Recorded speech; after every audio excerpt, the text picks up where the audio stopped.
ანუ რამოდენიმე დღეში უკვე არის მერაბის ბრძოლა რა. ლეო, შანსი არ არის რომ არ კითხოთ რა შენი აზრი, როგორი ვარიანტები შეიძლება ვნახოთ, როგორ წავიდეს ბრძოლა rematch-ზე რა, O'Malley versus Merab. რა თქმა უნდა, პირველ რიგში საინტერესო იქნება. მე ის ფაქტი რომ ერთმანეთს იცნობენ უკვე ეგეც საინტერესოა, იმიტომ რომ გათვლილი ეყოლებათ ერთმანეთი. დიდ ბევრს ვერაფერს ვერ ვიტყვი, გარდა წარმატებები ვუსურვოთ ჩვენ ძმას. გამარჯვება მერაბს, ღმერთის წყალობა, რა თქმა უნდა. დიდ ბევრ prediction-ებს ვერ ვაკეთებ, იმიტომ რომ ყველაზე არპროგნოზირებადი სპორტი არის. მაგრამ რასაც ვიტყოდი, ჩემ predictions იმას გავაკეთებდი, რომ 5 რაუნდი მერაბა ათრავს. მაგრამ ეს მარტივად რა.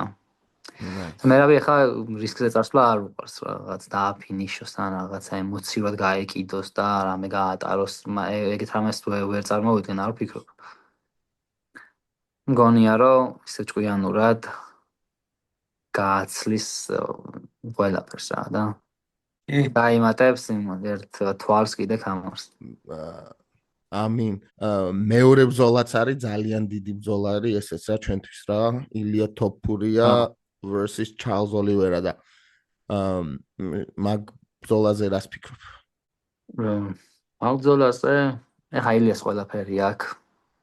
ჩემი აზრით, მანდრეც მაქვს ნათქვამი, ეხა ილიას ვერ გააჩერებს თავის გარდა რა. თუ თვითონ რამე ხვდები რას ვიცახი რა, ეხა ცუდად არ მინდა ვთქვა. თუ თვითონ რამე სისულელი არ გააკეთა, ესე უხეშად რო თქვა რა.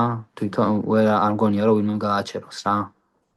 ყველასთან მივიცანდი 80-20, 90-10. ესეთ იმას. ზოგადად ისე როცა ჩხუბარი იწყებს სისულელების კეთებას, აი წითელი დროშები უკვე ჩდება ხოლმე შორიდან და ჯერჯერობით მაგისი ის არ გვაქვს არანაირად პირობა რომ აი ვიფიქროთ, იმიტომ რომ აბსოლუტურად ლაზერული კონცენტრაცია ეწყობა მაინც, მიუხედავად რომ სანდეთ სერიოზულად აღიქონს. სანდეთ თავის სერიოზულობას ამ საქმის მიმართებაში არ დაკარგავს. ვერ გააჩერება.